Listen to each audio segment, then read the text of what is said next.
let's talk about elastic audio and what it is. So elastic audio is Pro Tools' way to move around the audio transients to stretch the time, to have the timing components of the audio waveform be elastic in terms of its time. Okay, so here's a regular track here, and I'm just going to show you the most basic features of elastic audio and how it works. So if you notice like the track waveform right here, let me just zoom in right there. You can kind of see where there's the waveform view, and we can change it to volume used to that. But there's these other two modes here, warp and analysis, which are grayed out because we haven't enabled elastic audio. So to enable elastic audio, you click on this area right here, which is this little triangle with a line on it, and then you enable it. Okay, so now we're confronted with these modes of analysis here, which are basically modes to detect the transients in Pro Tools, or modes that are optimized to deal with different program content in the audio. Polyphonic would be a full stereo recording of a band, very complex. Rhythmic would be more like percussion things with very clear transients, like drum tracks, for example. Monophonic would be like solo vocal, solo bass, solo saxophone, voice, things like that.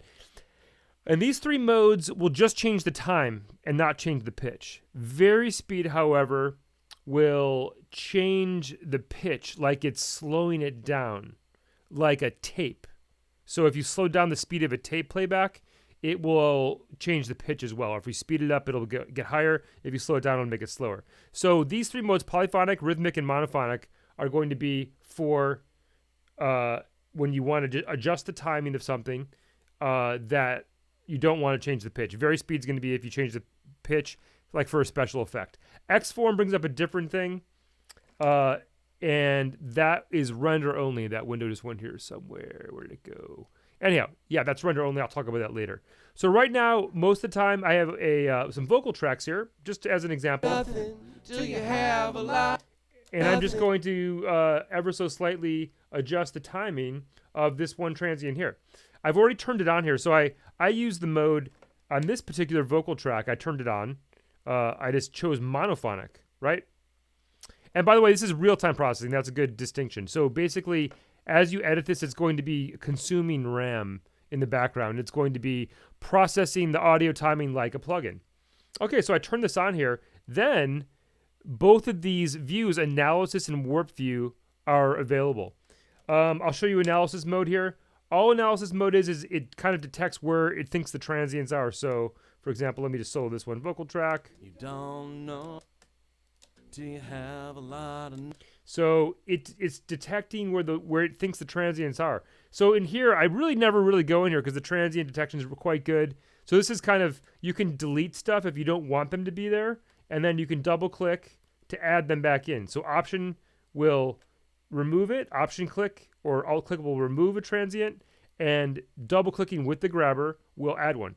I don't really go in here that much. I go straight to warp view. And you could, at this point, you got to be careful though, because if you just start dragging stuff around, it will lose sync. So I could drag this. Do you have a lot of nothing? But then I just lost sync, so I want to undo that.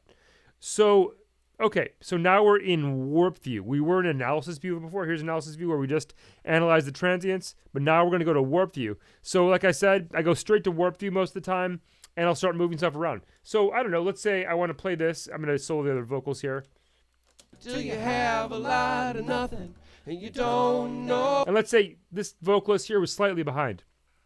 Okay, so before they were what's called event markers. These are all event markers now. If I double click on them, look at, oh, isn't that interesting? Let's do that again. Let's undo that. Let's zoom in. Double click with the grabber here. Double click. Then it becomes what's called a warp marker. So I could move these around, but you got to be careful. It's going to lose all the sync. But when you double click on them,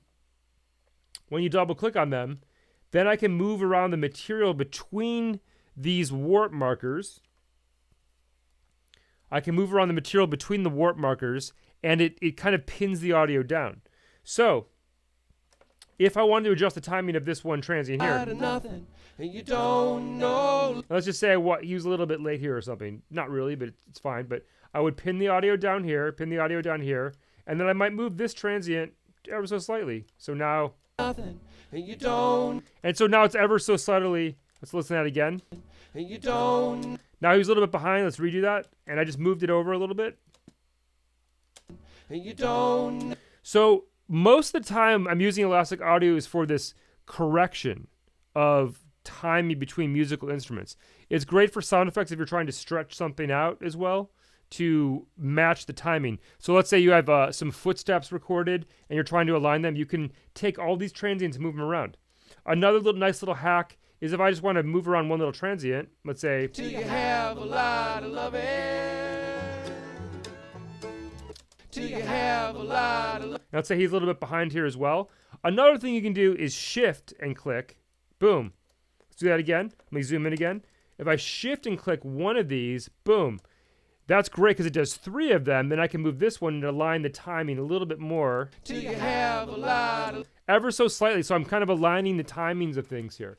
So in a nutshell, this is one basic use of Elastic Audio. It's for time correction or time alignment.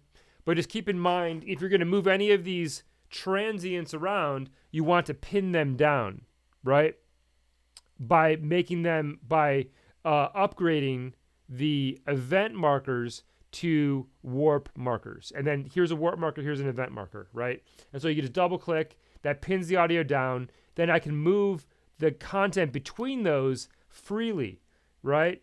If we don't do that in between, then what happens? We move this around and everything loses sync. We don't want to do that, right? So if I want to make a subtle adjustment again, one last time here. no nothing till you have a lot of nothing? So maybe this one, I want to adjust this one. I might just shift click that, make 3 warp markers, and I might ever so slightly align that transient to that.